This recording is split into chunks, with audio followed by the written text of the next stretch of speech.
Hey y'all, it's me Lauren here with Plan with Lore. In today's video, I'm going to be talking to you about my 2021 goal progress and why it is not a hyperbole when I say that I'm completely retooling and refocusing all of my goals from an idealistic state to a realistic state for the rest of 2021. If you are new here, welcome. My name is Lauren and I'm your go-to gal and your best friend for all things planning, productivity, and how to use the resources that you have to plan today for a better tomorrow. Back in November, I released a video where I talked about all the goals that I'm going to be setting for the upcoming year. It was such an exciting time and I was so excited to share that with you. Now, one of the things that I said is I would be coming back at the end of each quarter to let you know what progress that I have made. And I have made a lot of big strides, just probably not in the way that you or even I expected. And I'll share with you how you can realistically plan for your goals as well. Let me know in the comments, how has your goal progress been here in 2021? So to give you a little bit of my mindset about why I am rechanging everything, let me take you through the process that I have been on for the past 3 months. Now, the first thing that I'll talk about is my actual planner system, the Moxie Life system. It's an amazing planner and I still use it every single day. It's something that I check in with every single day and it's at the top of my planner stack. But there's something that you should know about goal setting planners. And it's that each of them have their own framework,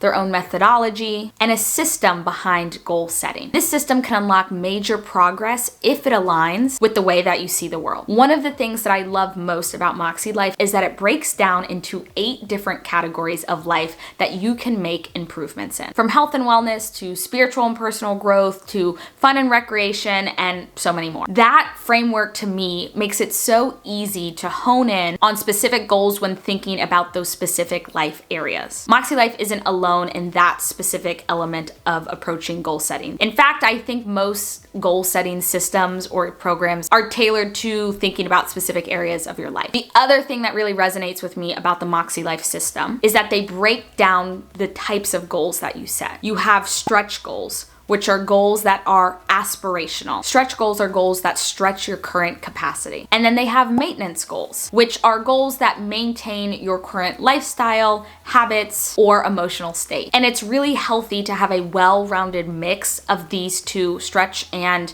maintenance goals because they'll push you to be more well-rounded without losing the things that you already do well. What I personally realized is that when I sat down and created goals in November, I had an idea of who I thought I would be on January 1st, and I didn't end up being that person. Here's an example of what I mean. One of the goals that I set back in November was to read a book every single month and to begin reading more. At the time, I did not have any sort of reading practice. I mean, I was buying books left and right, but I wasn't actually sitting down and physically reading them. And I believe that between November, when I set the goal, and January, when my goals would begin, I would have time and feel motivated to put together a list of 12 different books, to buy those books or to make a plan to buy them so that I could hit the ground running when a new year started. But the thing is, I'm really loving podcasts and music right now. Instead of reading, which is where I thought what I wanted to do, I'm listening to podcasts every night before I go to bed. I didn't pick up a book in January or February or March. So when I distilled down to that why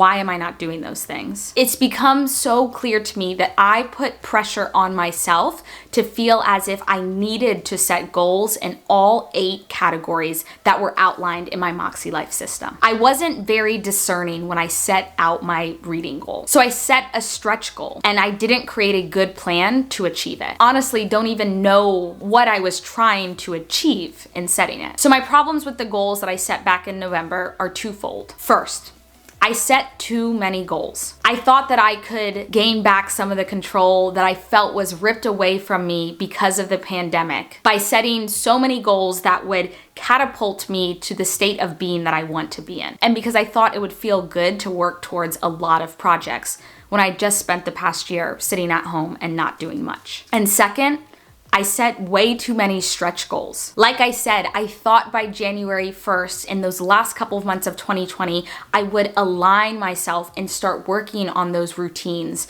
and habits so that by the time I hit January 1st, I could be a person who is set up for success for the goals that I set. I would be in a position where all of these weren't stretch goals, that some of them would be maintenance goals. Now, if I had started reading a book every night in November, by the time January would have rolled around, it would have been a maintenance goal. But I never even picked up a book to begin in the first place. When I look at it, I see stretch goals as an idealistic state, of a state of being that I want to achieve. And I see these maintenance goals as realistic. And so in recognizing that I set way too many goals, that all of my goals were idealistic goals, all of them were stretch goals, I pretty much tossed everything out. I'm going to recommit to a few of my goals that are realistic for this year. If you are like me and you had all of the best intentions and you're in the same position that I am, know that you're not alone.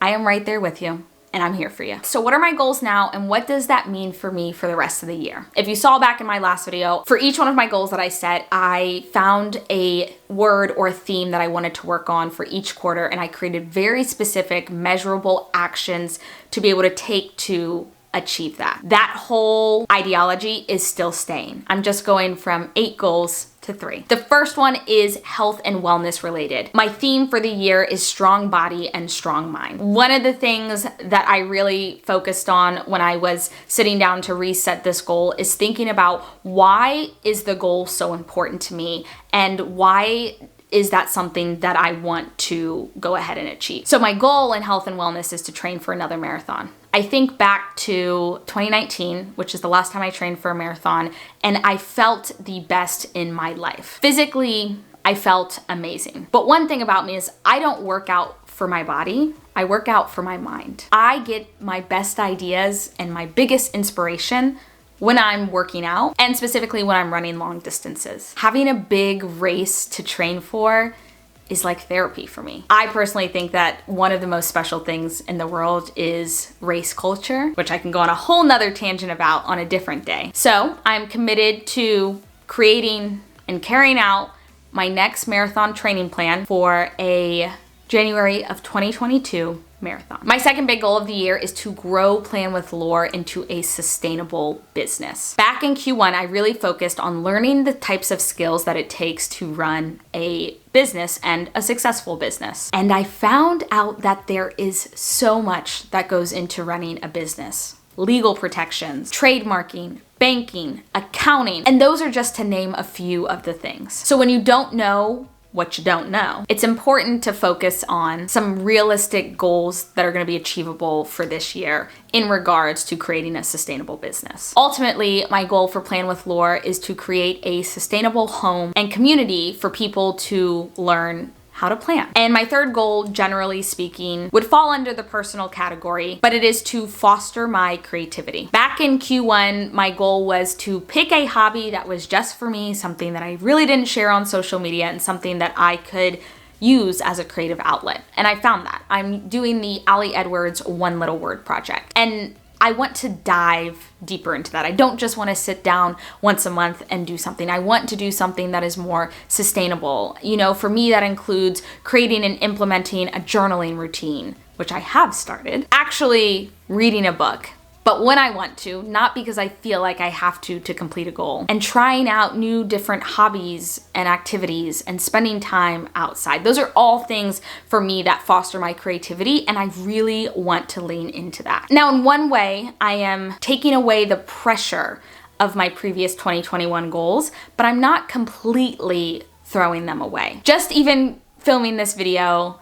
and talking about this out loud, I feel more empowered knowing that I have 3 big and exciting goals where my heart is totally invested, instead of 8 goals where my heart wasn't even in half of them. But by changing from idealistic to realistic goal setting, I'm taking back control of my goal setting and making it so much easier to plan for my goals, because each week I can budget time to work on these 3 things. So I have found something that works for me, but what does that mean for you? Maybe you feel like you started your goals and you were unable to commit to them, or that you are having trouble sticking to them or working on them. So here are a couple questions that I asked myself and that you can use to maybe move from that idealistic state to that realistic state. I thought back to November and I thought about why I set those goals. I think the whole idea of why is a very big concept within goal setting. Why do you set this goal? Why do you want to be this person?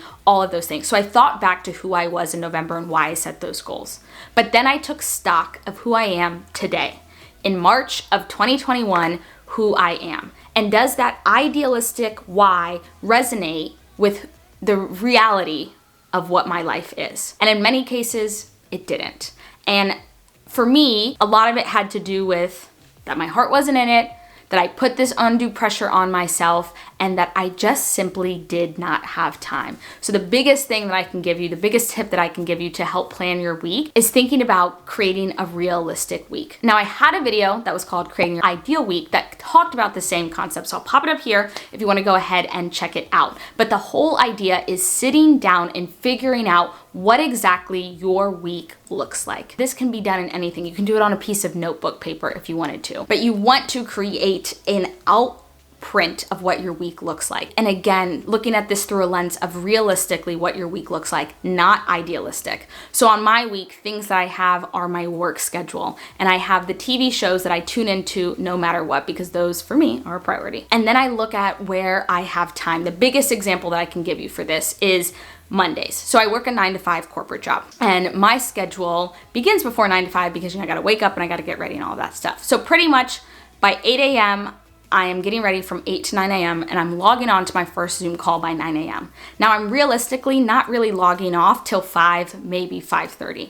And Monday nights in my household are bachelor nights, which means that I am out of commission from that 8 p.m. to that 10 p.m. time frame. So realistically, I pretty much have 2 hours to get whatever else I want to get done during the day. In an idealistic state, in that time, I might say in those 2 hours, I want to work out, I want to call a friend, and I want to cook dinner. But realistically, all three of those things can't happen. So what I do is I pick one thing that I try to accomplish in that 2-hour block, and I move over those extra items to different days in the week. And shifting my mind from what I want to do to what can realistically get done, I have seen more progress in my goals, and I found myself to be a more productive person in the past couple of weeks of doing that than I have in the entirety of 2021. Are your goals realistic? Or are your goals idealistic? All right, y'all, now that is all that I have for you today. If you are new here, welcome. My name is Laura, and I am your go-to gal and best friend for all things planning, productivity, and how to use the resources that you have to plan today for a better tomorrow. If you found this video helpful, make sure to give it a thumbs up. And if you are new here, I hope that you decide to stay by hitting that red subscribe button. I upload new videos every Monday and Thursday. And make sure to check out the description for everything that I mentioned here in this video. Also for my contact information so that we can keep in contact with one another. As always, y'all, my name is Lauren here with Plan with Laura, and I'll see y'all next time.